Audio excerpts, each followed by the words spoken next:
കഴക്കൂട്ടത്ത് beer parlour ഉണ്ടായ സംഘർഷത്തിന്റെ CCTV ദൃശ്യങ്ങൾ പുറത്തുവന്നു. പിറന്നാൾ പാർട്ടിക്കിടെ ഉണ്ടായ സംഘർഷത്തിൽ 3 പേരെ പോലീസ് കസ്റ്റഡിയിലെടുത്തുവെന്ന് വാർത്ത വരുന്നു. കുത്തേറ്റ 5 പേരിൽ 2 പേരുടെ നില ഗുരുതരമായി തുടരുകയാണ്. AV ജയശങ്കർ തിരുവനന്തപുരത്ത് നിന്ന് ലേറ്റസ്റ്റ് അപ്ഡേറ്റ്സുമായി ചേരുന്നു. Jayashankar, welcome back to morning show. പറയൂ വിവരങ്ങൾ. SKN ഈ സംഘർഷവുമായി ബന്ധപ്പെട്ട CCTV ദൃശ്യങ്ങളാണ് ഒടുവിൽ പുറത്തു വന്നിരിക്കുന്നത്. ഈ ദൃശ്യങ്ങളിൽ നിന്ന് കാര്യങ്ങൾ വ്യക്തമാണ്. ഈ രണ്ട് ഗ്രൂപ്പുകളും തമ്മിൽ ആദ്യം ചെറിയ തോതിൽ വാക്കുതർക്കമുണ്ടാകുന്നു, പരസ്പരം മുന്തും തള്ളുമൊക്കെ ഉണ്ടാകുന്നു.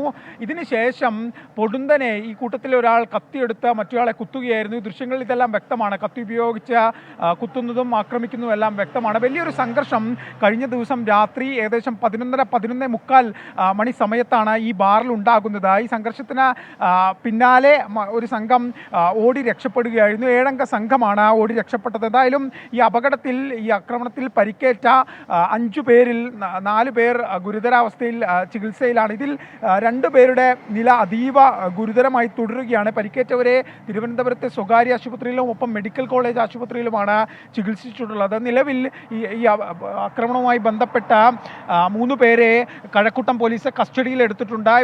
ഈ ആക്രമണവുമായി ബന്ധപ്പെട്ട സംഘത്തിലുണ്ടെന്ന് സംശയിക്കുന്ന ആളുകളെയാണ് പോലീസ് കസ്റ്റഡിയിലെടുത്ത് ചോദ്യം ചെയ്യുന്നത്. കാരണം പോലീസിനെ സംബന്ധിച്ച ഈ ആക്രമണത്തിൻ്റെ വിവരങ്ങൾ ശേഖരിക്കേണ്ടതുണ്ട്. എന്ത് കാര്യം കൊണ്ടാണ്, എന്തുകൊണ്ടാണ് ഇത്തരത്തിലുള്ളൊരു ഇതിലേക്ക് നയിച്ചത്, ഇതിന് പിന്നിൽ മറ്റെന്തെങ്കിലും വൈരാഗ്യമുണ്ടോ, അതോ ആ ഘട്ടത്തിലുണ്ടായ എന്തെങ്കിലും പ്രശ്നമാണോ ഇത്തരം കത്തിക്കുത്തിലേക്കും മറ്റും പോയതെന്ന കാര്യം പോലീസ് പരിശോധിച്ചു വരികയാണ്. ഒപ്പം തന്നെ ഇത് ഒരു ബീർ ആൻഡ് വൈൻ പാർലറാണ്. അതുകൊണ്ട് തന്നെ ഇവിടെ ബീറാണ് കൊടുക്കുന്നത്. വീര്യം കുറഞ്ഞ മദ്യം എന്ന് തന്നെ വേണമെങ്കിൽ നമുക്ക് പറയാം. പക്ഷേ ഇത് ഉപയോഗിച്ച് കഴിഞ്ഞാൽ എങ്ങനെ ഇത്തരം ഒരു സംഘർഷത്തിലേക്ക് പോകുമെന്ന സംശയം പോലീസിനുണ്ട്.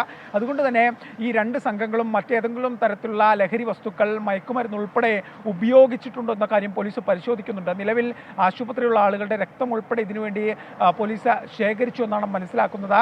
നിലവിൽ ആശുപത്രിയിലുള്ള ആളുകളെ, ചികിത്സയിൽ കഴിയുന്ന ആളുകളെ വിശദമായി കഴക്കൂട്ടം പോലീസ് അല്പസമയത്തിനകം ചോദ്യം ചെയ്യും. ഇവരെയും കൂടി ചോദ്യം ചെയ്യുന്നതിലൂടെ കൂടുതൽ ഇതിൽ വ്യക്തത വരുമെന്നാണ് പോലീസിൻ്റെ ഒരു കണക്കുകൂട്ടൽ. കാരണം കഴിഞ്ഞ ദിവസം രാത്രി നടന്ന സംഭവമാണ്.